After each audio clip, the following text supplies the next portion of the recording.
আমিরুল ভাই, আপনি ছুটি যাইতেছেন ভাই? হ্যাঁ, আমি তো ছুটি যাচ্ছি রে, আমার তো ছুটি হয়ে গেছে। আমিরুল ভাই, আমার লিভ কার্ডের কি অবস্থা? তোমার তো দেখলাম লিভ কার্ড নেট শেষ এমএসে উপরে গেল, তুমি এখন এখানে কাজ করতেছো কেন? উপরে যাও তাড়াতাড়ি।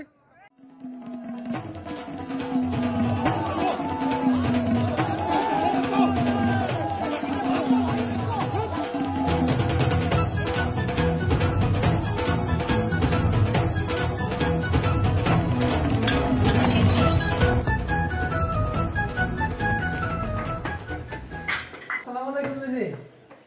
শেষের মিজি, রেজিস্টারে তো খালি কেন? আর আমার লিভ কার্ড কোথায়? মিরাজ, লিভ কার্ডের কথা তুমি ভুলে যাও, তোমার ছুটি হবে। না না, আমি বিশ্বাস করি না। না সিস্টেম মিজি, আমি বিশ্বাস করি না।